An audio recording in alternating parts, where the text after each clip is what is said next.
అలెక్కి పరిస్థితి ఎలా ఉందంటే తను కూడా నాతో మాట్లాడే పరిస్థితిలో లేదు అంటూ అలెక్కి చిట్టి పికిల్స్పై స్పందిస్తూ వచ్చేసిన సుమ టాక్స్.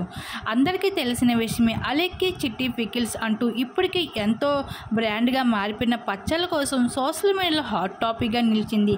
ఇక అలెక్కి మాటలపై తను అమ్ముతున్న పచ్చళ్ళ కోసం అయితే విపరీతమైన ఖరీదు అని మిడిల్ క్లాస్ వాళ్ళు కొనలేకపోతున్నారు అంటూ ఎన్నో కాంట్రవర్సీలు సైతం నిలుస్తూ వచ్చేసింది. ఇక అలెక్కి చిట్టి పికిల్స్ అయినప్పటికీ కూడా తన బ్రాండ్ని ఏమాత్రం వెనకడుగు వేయకుండా దూసుకుంటూ పోయింది. కానీ రీసెంట్గా అలెక్కి చిట్టి పికిల్స్ నుండి తన వాట్సాప్ చాట్ నుండి ఒక వాయిస్ కాల్ రివీల్ అవుతూ వచ్చేసింది.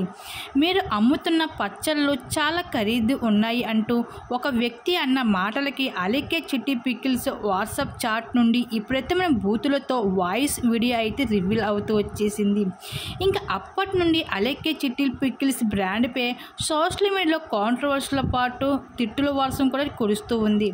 ఇంకా అప్పటి నుండి అలెక్కి చిట్టి పికిల్స్ సంబంధించిన బుకింగ్ అన్ని నంబర్స్ కూడా ఇన్వాల్వ్గా రావడంతో ఇంకా అలెక్కి ఏమైందని ఈ వాట్సాప్ చాట్పై స్పందించాలి అంటూ సోషల్ మీడియాలో కాంట్రవర్సీలు మొదలుపెట్టారు.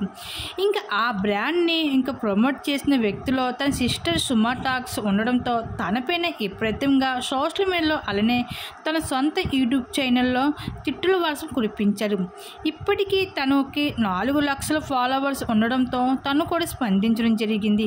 ఇంకా అలెక్కి ఎందుకు అలా చేసిందో నాకు కూడా అర్థం కావడం లేదు. నేను కూడా అడుగుతున్నప్పటికీ కూడా ఏమి సమాధానం చెప్పడం లేదు అంటూ ఇంక ఈ విషయం పైన అయితే సుమ టాక్స్ అయితే స్పందిస్తూ రావడం జరిగింది. మరి దీని మీద మీరేమనుకుంటున్నారు? మీ అభిప్రాయం తప్పకుండా కామెంట్ సెక్షన్ షేర్ చేసుకోండి.